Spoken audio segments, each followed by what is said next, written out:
से उतरकर वो टैक्सी से एक छोटे से गांव पहुंची।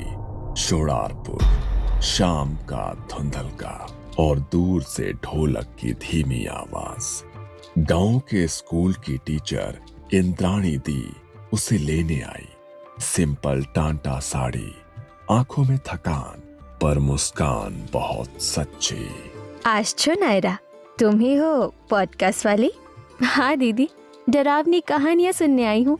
इंद्राणी दी ने एक सेकंड उसे गौर से देखा, फिर बहुत धीरे से बोली, डरावनी कहानियां सुनना और उन्हें जीना दोनों अलग होते हैं। नायरा ने इसे बस लोकल ड्रामा समझकर हंसी में टाल दिया। रात तक नायरा का सामान इंद्राणी दी के घर पहुंचा दिया गया। पुराना पक्का घर, दीवारों पर काली सफेद फोटो फ्रेम। खाना खाते खाते इंद्राणी दी ने पूछा, तुमको शाकचुन्नी के बारे में क्या पता है? नायरा ने रिकॉर्डर ऑन किया। बस इतना कि वो शादीशुदा औरत की आत्मा होती है, लाल बॉर्डर वाली सफेद साड़ी, हाथ में शाखा पोला, सही?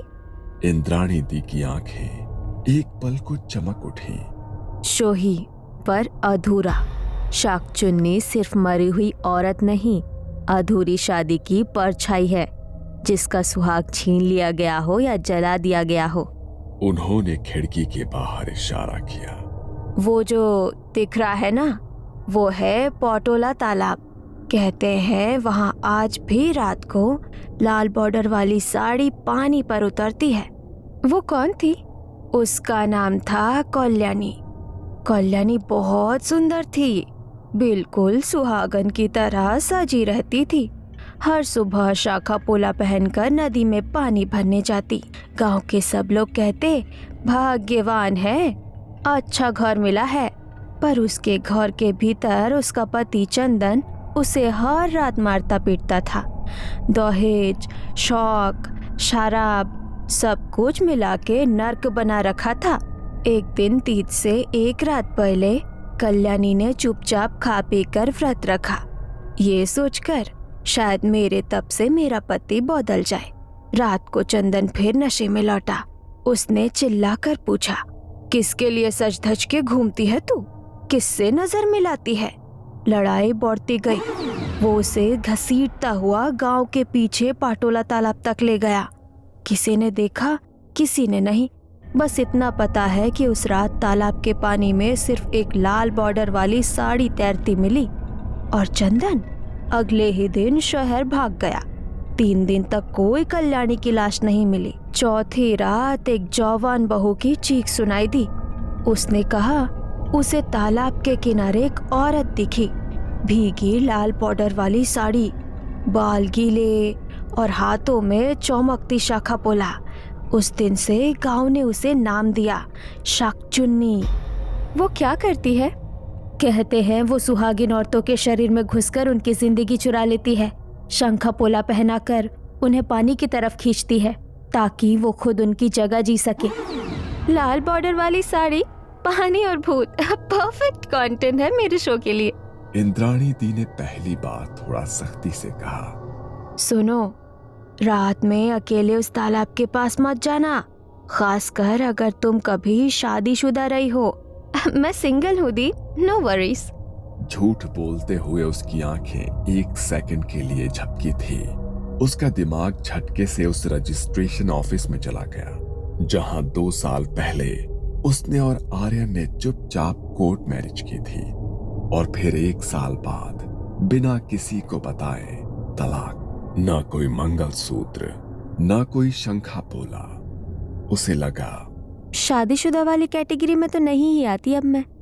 इंद्राणी दी ने उसकी आंखों का वो पल भर का बदलाव देख लिया था, पर कुछ नहीं बोली। उस रात लगभग 11 बजे के आसपास नायरा चुपचाप निकल पड़ी। रिकॉर्डर, कैमरा, टॉर्च, सब तैयार। तालाब तक जाने वाली पगडंडी पर अंधेरा। पेड़ों के बीच से जुगनू की हल्की हल्की रोशनी दिख रही थी। दूर से मेंढकों की टर टर की आवाज और साथ ही पानी की धीमी आवाज। उसने रिकॉर्डर ऑन किया। Day 1, 11 PM। मैं अभी पाटोला तालाब के पास हूँ। लोकल लोग कहते हैं यहाँ एक शाकचुन्नी रहती है, जो लाल बॉर्डर वाली साड़ी पहनकर सुहागिन औरतों को पकड़ती है। वो अपने नरेशन में इतनी डूबी हुई थी कि उसे पता ही नहीं चला कि कब उसकी टॉर्च की रोशनी पानी की सतह पर आ गई। तालाब एकदम शांत था। अचानक पानी की सतह पर कुछ हल्का सा हिला। नायरा ने टॉर्च की रोशनी फोकस की। कुछ सेकंड के लिए उसे साफ लगा कि पानी के ऊपर लाल किनारे का कोई कपड़ा तैर रहा है। उसने टॉर्च और पास लाई। कपड़ा गायब। मे बी मेरी आंखें मुझे प्रैंक कर रही है। उसी समय पीछे पत्तों पर किसी के चलने की आवाज आई, धीमी, साड़ी के घिसटने जैसी। इंद्राणी दी। पीछे सिर्फ अंधेरा था, पेड़, छाया और हवा। वो वापस कैमरे की तरफ मुड़ी।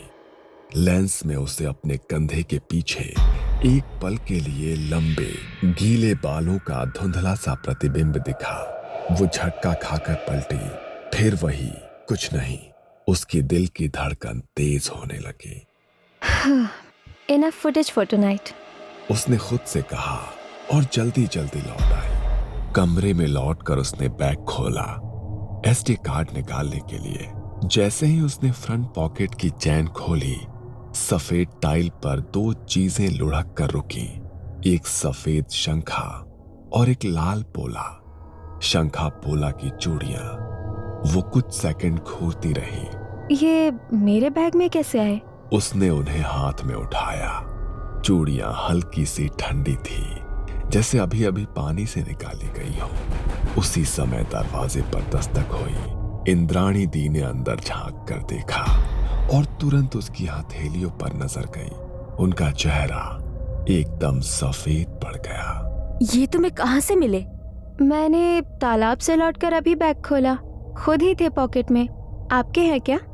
इंद्राणी दी ने बिना जवाब दिए तेजी से आगे बढ़कर उसके हाथों से चूड़ियां छीन ली, कपड़े में लपेटी और दीवार पर रखे हुए छोटे से देवघर के पास रख दी।